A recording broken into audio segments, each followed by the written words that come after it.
Well, now it's my honor and privilege to introduce to you the man we've all been waiting for, Pete Hegseth, our keynote speaker, New York Times best-selling author of The Battle for the American Mind, co-host of Fox and Friends Weekend, America's #1 cable morning show, host of multiple Fox Nations documentaries, including The Miseducation of America.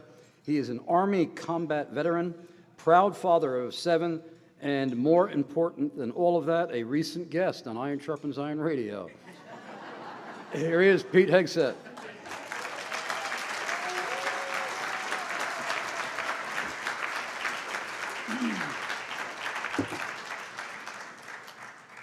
Well, what a pleasure it is to be here tonight. Thank you all so much for being here.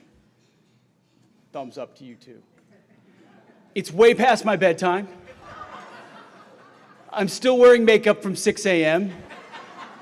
Not really. I often do, though, forget. But what we sometimes forget in Manhattan, which feels like a world away from here, is how many amazing Christian patriots there are in the tri-state area. How many people... Because sometimes we like to think of ourselves as the only square block of sanity on the island of Manhattan. But man, oh, how this evening has filled me in meeting so many of you and learning about Grace Christian Academy.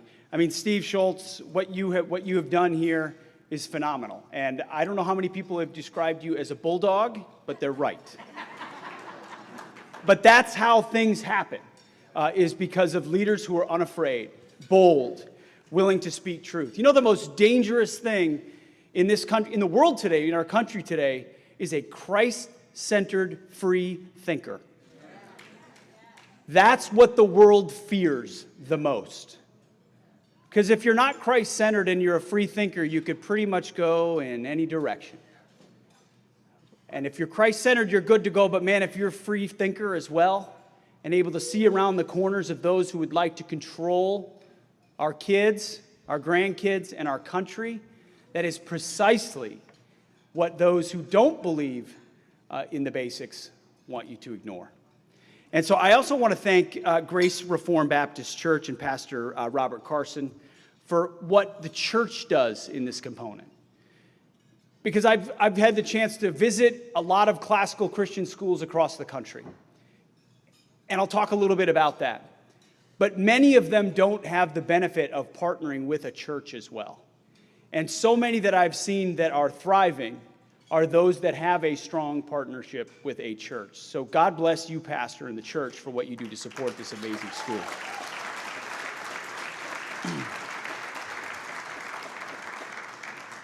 I will say, as we say in the book, myself and David Goodwin, who is my co-author on the book, who is the president of the Association of Classical Christian Schools. So his job is to go out and kind of assess classical Christian schools and help find ways to support them. But as I say, and I say again, I am the least qualified person to write this book. No, I mean that. I don't stand up here as some educational expert, somebody who's got it all figured out. I stand here only as a fallen sinner saved by grace, by our Lord and Savior, Jesus Christ. That's it. When I look at the wreckage of my own life, the winding path of my own life, I'm reminded by how much I need Jesus Christ at the center of my life, and how badly I want for my 7 kids, for your kids and my grandkids to know him and to love him and embrace him at the youngest of ages. That is what I fall on my knees and pray for each and every night, is for them. And I think for the longest time, as parents and grandparents, with that focus in mind, we said, okay, we got to get them in church and we got to get them in Sunday school. We got to invest them in that community, which first and foremost is incredibly important. Introducing them to Jesus Christ as their Lord and Savior, no more important job for a parent. And then you say, okay, I want to protect them in our family environment, provide for them give them guidance, model for them a marital relationship, all the things I want to give to my kids. Important. And then we turn around to school and say, well, that school's 5 miles away, that's good enough. And for years and decades, and as we lay out in the book, 100 years, we've given away 8 hours a day, 40 hours a week, 16,000 hours over the course of K through 12 to other people with very different priorities, focused at this point on steering our kids away from the truth. That is the opposite of what Grace Christian Academy does here. Focuses them. You know, I was looking up at the screen, and I saw established in 1999. That's the year I graduated from high school, from Forest Lake Public High School in Minnesota, a wonderful, conservative Christian community, as I said, in suburban Minnesota. I had no idea, and again, this is not New York City. This is, suburban Minnesota. I had no idea when I graduated in 1999 that I graduated with a godless progressive education. Now, I knew God wasn't invited in school. That was made very clear. If we wanted to do Fellowship of Christian Athletes, you do that after school. We'd already been pounded into our heads. The Supreme Court had already done its damage. God had long since been removed. But what I didn't realize was the model of education that was being used in my school and public schools, but they're really properly understood as government schools, had been set in motion for decades prior and had been intentionally set in motion to pull kids away from the basic ingredients that our founders understood at our founding and the West had understood for over 2,000 years. You see, what the left understood, and I'm not talking about the left in a political context. I'm not here to be political. That's not the point. It's the godless agenda, largely driven by progressives. Their number one goal was to remove God. Number one. And when we started writing this book, myself and David Goodwin, our basic assumption was things started going awry in the 1960s. Right? We all, hippies and free love and Vietnam and all this rejection. It was the 60s. No, it wasn't. It was over 100 years ago. Progressives got together and said, if we want to change society, we have to change the classroom. You know who they studied? They studied the chief suffragette, the chief advancement of prohibition. I can't remember her name at this point. No, it's Frances Willard. In the 1870s, she was obviously against alcohol and wanted it banned. And she said, I'm going to create a third grade curriculum that teaches third graders how evil alcohol consumption is. 40 years later, not only did we have prohibition, but we had a constitutional amendment banning the sale and consumption of alcohol in America. That was one of the seeds planted in the minds of early progressives where they said, the power of school is way more powerful than the power of politics. And if we can implant on the hearts and minds of young kids a certain set of values, those become cultural and political prerogatives later in life. And when you meet the characters in this book of the 1910s and the 1920s, and I'm not saying this hyperbolically, almost every single one of them is an atheist. Almost every single one of them is a socialist. And eventually, almost every single one of them is a Marxist. It's just a fact. That's not a political statement. These are people with very, very different views about what America represents, and certainly views about faith.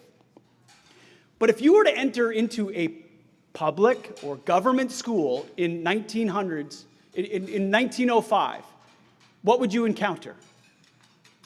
The Ten Commandments, a cross at the front of the school, and a Bible in front of every kid.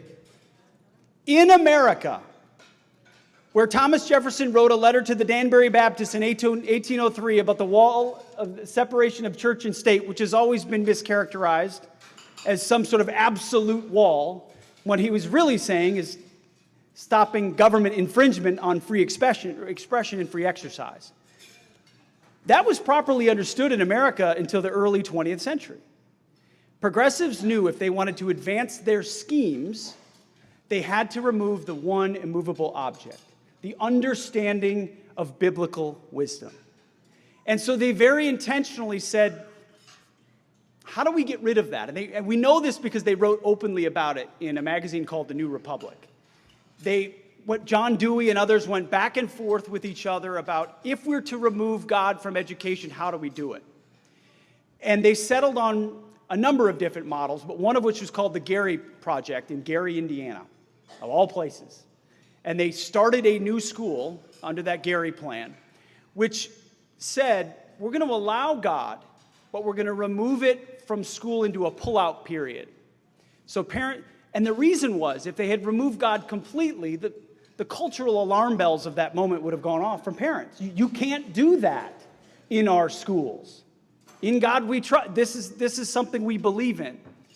So they slyly pushed it out. By the way, eventually things like social studies, things like the bell ringing, all of these are inventions of the progressives in the Gary Plan that didn't exist before that. The modern idea of 1999 Forest Lake High School was an invention of progressive prerogatives.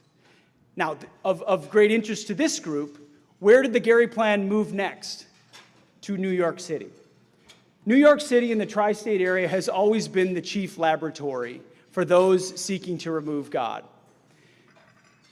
And the New York argument was part of a larger debate that if you're going to remove God, you have to replace it with something else. And this is part of what we lay out in the book. You couldn't just take God out. Parents would revolt, much like you've seen parents revolting at school board meetings over the last couple of years, which is a good, if insufficient, step. They needed to, think of it as like a precious jewel on a pressure plate, like in an Indiana Jones movie.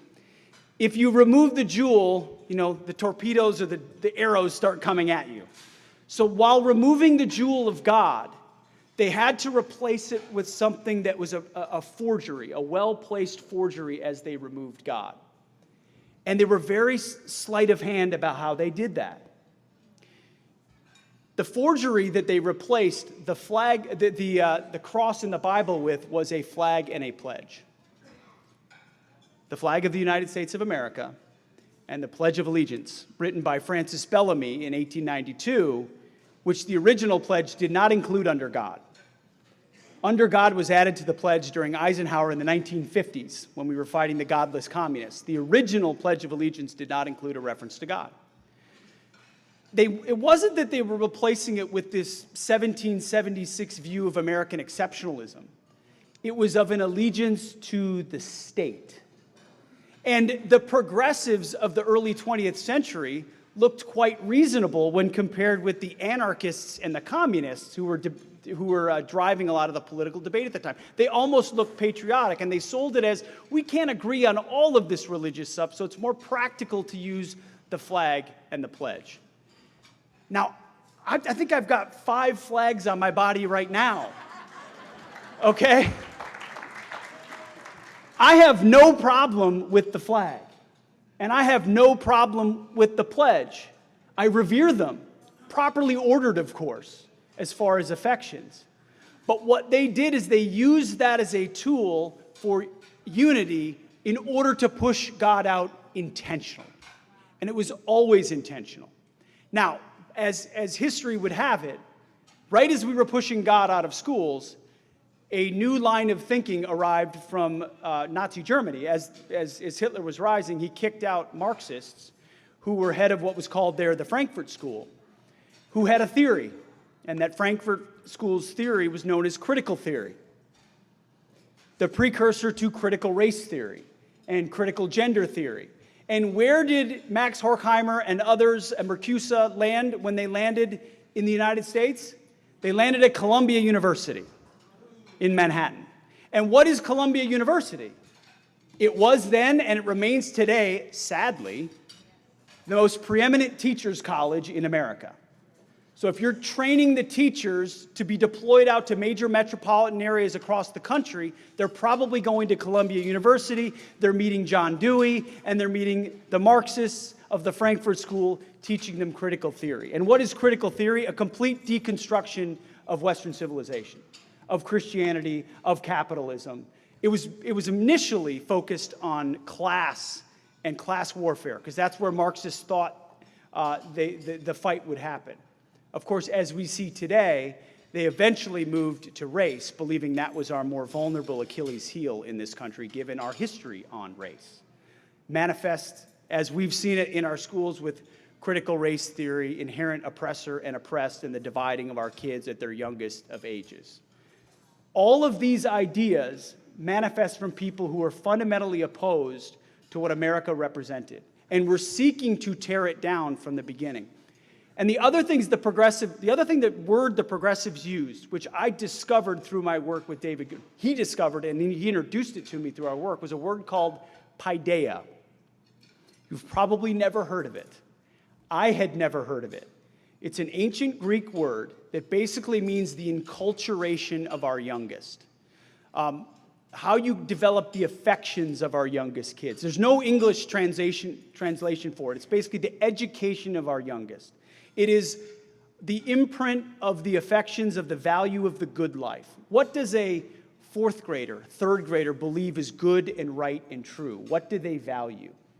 Research, we were just talking about it down at the table here. Research today, and what the progressives knew then, is most of your worldview is formed by the age of 13.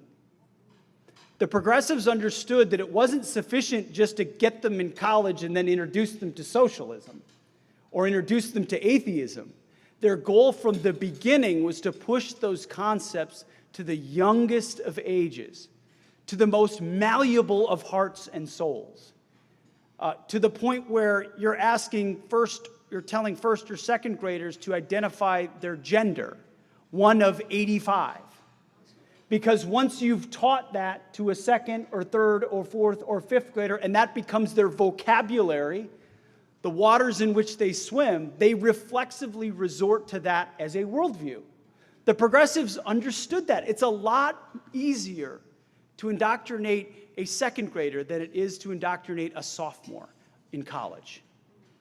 That is their focus. That is why schools like Grace Christian Academy are fundamental to the survival of Christianity in our republic.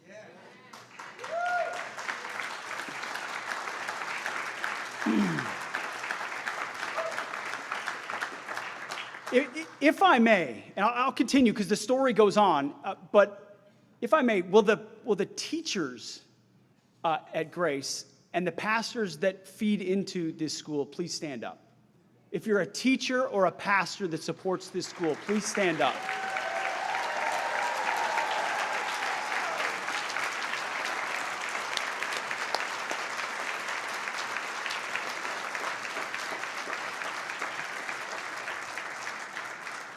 You guys and gals are on the absolute front lines of the most important educational and cultural insurgency in America today.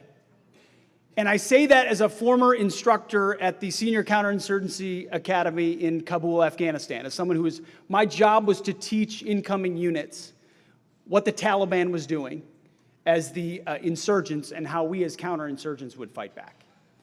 And I look around at our culture today, and we can unpack this. We can unpack this for hours, but we won't, don't worry. I look around at our culture today, and the only thing I can honestly advocate for as a parent or a grandparent is cultural retreat, in that our public schools are almost completely gone. And what I want to put in the minds of parents, whether it's here or when I speak, I'm going to be in Seattle tomorrow speaking to a similar group, or whether it's in Minnesota where I grew up or in Tennessee where I live now. If you think you can move to a zip code or move to a nice neighborhood and that will insulate you from the prerogatives of the government school system, you are wrong. And you are lying to yourselves and your grandkids. Because the Forest Lake High School of 1999 that I attended is certainly not the Forest Lake High School of today.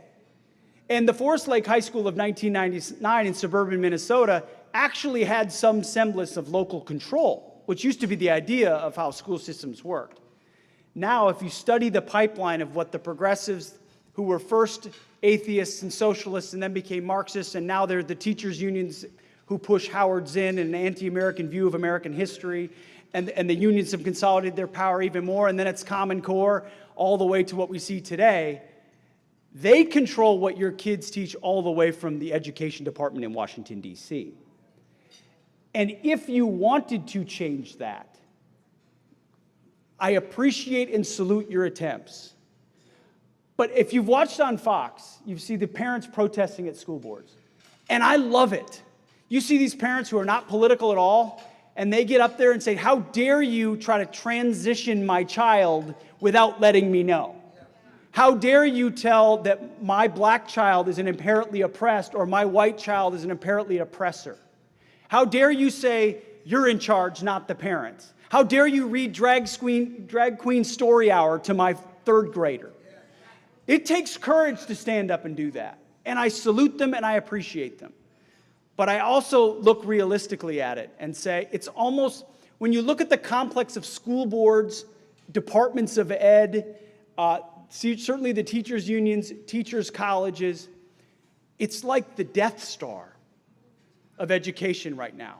You look at one part of it, you think you see all of it, and then you zoom the camera back and you realize how big it is. It's like a fortified machine gun nest. And parents protesting at school boards is like charging a fortified machine gun nest with Nerf guns. We salute your efforts, but you're probably all going to die. Meaning you're not going to affect change. My mom protested at school boards in 1992 about a new self-esteem curriculum at Forest Lake Elementary School. God bless Penny Hegseth. I mean, she tried, and it was called values-free self-esteem curriculum. I have no idea what was in it, but my mom's alarm bells went off, and she said, my kid's not going to be a part of that. I appreciate that. And she protested, and she brought the concerns to the school board and to the principal and to the teachers. Guess what? 99% of kids at Forest Lake Elementary School got the values-free curriculum. And the curriculum they're getting today is far worse than whatever they got then. Those protests are brushed off and ignored by powerful prerogatives inside those systems who are now focused, they don't even know it, but they're focused on the most powerful advancement of paideia you can conceive of. Because in the book, we talk about Western Christian paideia, where we started, and then it became an American progressive paideia as they introduced the flag and the pledge. And today, how do they actually feel about the flag and the pledge? Because it was never about the flag and the pledge. It was about, they didn't know, the progressives didn't necessarily know where their project would lead on education, but they knew exactly where it wouldn't lead.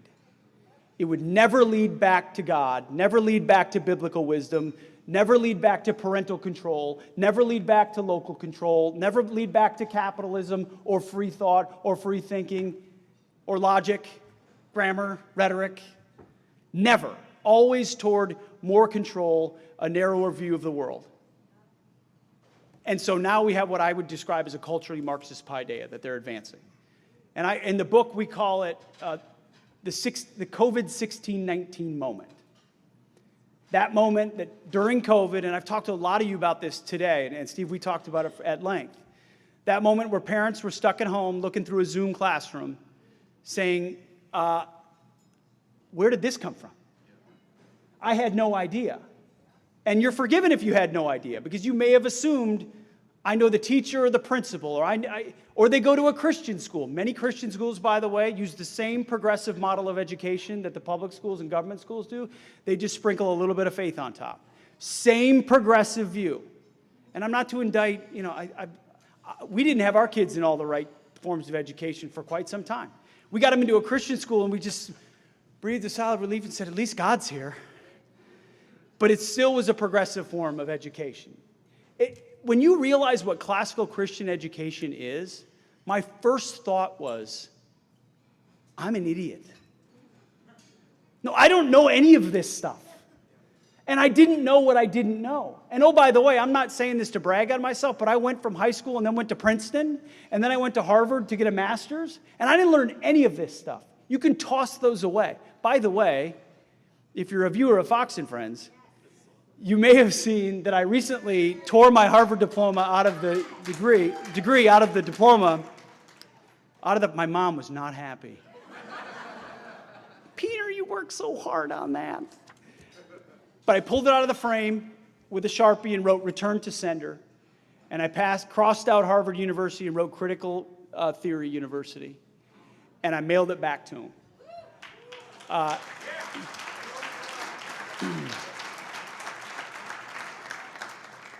They have not replied yet. But the reason for that was not to perform some sort of a stunt. Not at all. There were a multitude of reasons why I in the immediate term, why I felt the need to do it. One of them was that you know that Princeton and Harvard were both founded to train ministers, right? That was the goal. Their crests still have the Old and New Testament on them, talk about biblical truth, of course. It was the moment that Harvard announced that their new chaplain of the big Harvard chapel is an atheist. I said, that's just perfect. That makes about perfect sense. The reason for that is we get caught up in, I was caught up in, what school can I get into that's the best school, the most elite school, because I want to set myself up for the most possible success. If I ever get in a position to hire people someday, right now I hire nobody, I just wear makeup and talk on TV. But if I ever get in that position, if I find someone with a Harvard or a Yale or a Princeton or a Columbia degree, I'm going to say my default is to never hire you. Tell me why I'm wrong. Because the assumption is they've bought into the godless nonsense that has infected those places and made them the enemies of free thought. We should not be elevating them as elite institutions. Stop celebrating them. Stop pretending like they're the experts. Because they're not, they're lunatics. And I mean that. By the way, I refuse to take advice, especially scientific advice. This is one of my new rules in life. If you'd like to debate science or you'd like to debate any political topics, if you believe that a man can get pregnant, I don't think we need to debate. By the way, you know that's the default position in all of these places. I mean, we are not having to defend at this point complex ideas. We're defending, is there a God, is there not a God? Are there two genders or not? Is someone inherently racist at birth? These are, should we have a border or not? I mean, there's really basic things that we're talking about and defending at this point. So we need to get rid of raising up institutions, and I'm talking everybody here, not just, wherever you went to school, just check the alumni newsletter, please. Check the alumni email list before you give, or before you consider supporting it, or before you consider sending your kids. You will be shocked if you haven't looked at the priorities of those institutions and how they're not just off base, they are against what you believe and seek to destroy your worldview. So instead of giving money to those places, you should give money to places like this. Every day. We have 7 kids, we pay 7 tuitions. It's a lot. But we give as much as we can to Jonathan Edwards Classical Academy, and we hope to do even more in Nashville because that is the front lines. You are sitting in an educational, informational war, whether you know it or not. Your kids and your grandkids are the prize. The headmasters, the teachers, and the pastors are the sergeants and the captains and the generals. We are in a war for the souls of our kids, not in a political sense, in a very real sense about whether we will fortify them. Because I know when I walked out of Forest Lake High School in 1999, when this very academy was established, I thought I was ready for the world. And the world was ready to gobble me up. Because I had come from an assumption in a community that if you go to church on Sunday morning, and you go to church on Wednesday night, and then you try to deprogram a little bit over the dinner table, that secular core of your education, you could overcome that. And in the writings that they talk about in the New Republic and elsewhere in the book, they mockingly say, what chance do theists have with their church on Sunday and Wednesday against our 40 hours of atheistic training? Their understanding is belief that over time they would overcome us. And I look at the Christian veneer but secular core of Pete Hegseth when he left high school in 1999, and he was ripe to careen around for 20 years, and not understanding the extent to which his core had been secularized by institutions whose very mission was to secularize. Not even knowing there were options of other opportunities. Do you know that the classical Christian movement is barely 40 years old? The darkest, deepest moment in American education was not the progressives arriving or the Frankfurt School and the Marxists arriving. Wasn't even when the Supreme Court took out Bible reading and prayer and the Ten Commandments. All those were all terrible. Or when Howard Zinn's textbook went #1 and now it's in everyone's classroom. The deepest, darkest moment was when, in the 1970s, when there was not a single classical Christian school in America. The wisdom of how kids are taught how to think, not what to think, had been completely buried. There were zero. That's why we dedicate the book to those who pioneered classical Christian education, rediscovered the lost tools of learning, and said, we're not going to sit idly by and watch our country and our culture and our church and the souls of our kids be given off to those who obviously believe the opposite that we do. And so they revived a movement. And I had no idea it existed just a few years ago. Now you can't unsee it anywhere. There's opportunities for parents and grandparents to find classical Christian either in a brick and mortar school or through classical conversations or other homeschooling co-op groups that are flourishing across America. And by the way, the government schools haven't figured it out yet.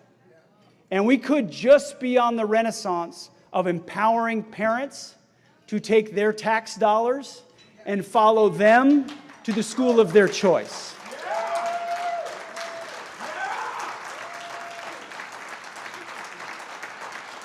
Arizona just did it. North Carolina has a form of it, and there's no reason why every parent in America, regardless of political affiliation, should be demanding it. Why should I pay property taxes for a failed school I may not send my kids to, and then have to pony up even more to send them to another school?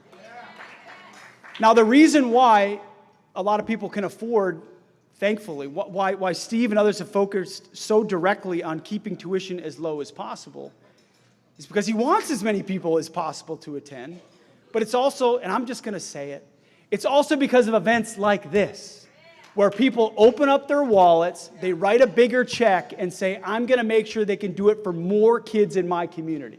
Because if you want to save our country and save the future, and certainly classical Christian education isn't going to save your soul. It comes alongside your relationship with Jesus Christ. But it can and will, if you don't provide it, the other forms of education will undo what you seek to do for your kids. Classical Christian education comes alongside it. I'll never forget the first day I dropped my kids off at a classical Christian school, and it was like I drove away and I was, dodged a bullet. I know that what they're going to hear for the next 8 hours reinforces everything that I believe in. Shouldn't every parent in America have that option? Absolutely they should. That is the mission of classical Christian education writ large. We wrote this book, Battle for the American Mind, to effectively raise awareness so that parents know that they have the option. And our goal is to continue pushing so that every single American has that option to the dollars can follow their kids. By the way, that's the most dangerous thing the unions have in front of them. They realize they don't deliver excellence. They realize most parents wouldn't like to have their kids there if they had another option. But they also realize their political power, and they'll do anything they can to crush political opponents, whatever side of the political spectrum that you're on. But the minute a parent can take that $8,000 educational tax credit or educational savings account and apply it somewhere else, their monopoly crumbles. And it's never been 10, 15, 20, 25, 30% of people who have changed culture or changed countries. It's always been the 1 or 2 or 3% of those who truly understand what they believe and are willing to fight for it. We will not reclaim our communities, our churches, or our country pumping survivors out of schools. We will only reclaim our churches and our culture and our country by pumping warriors out of classical Christian schools.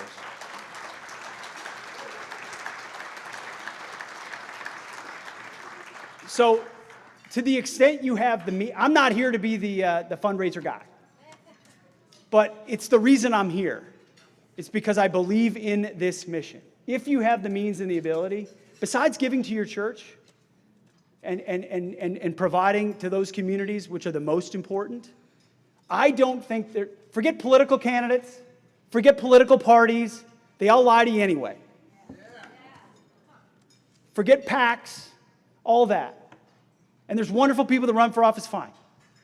The most consequential way you could give your dollars is to a classical Christian school like GCS.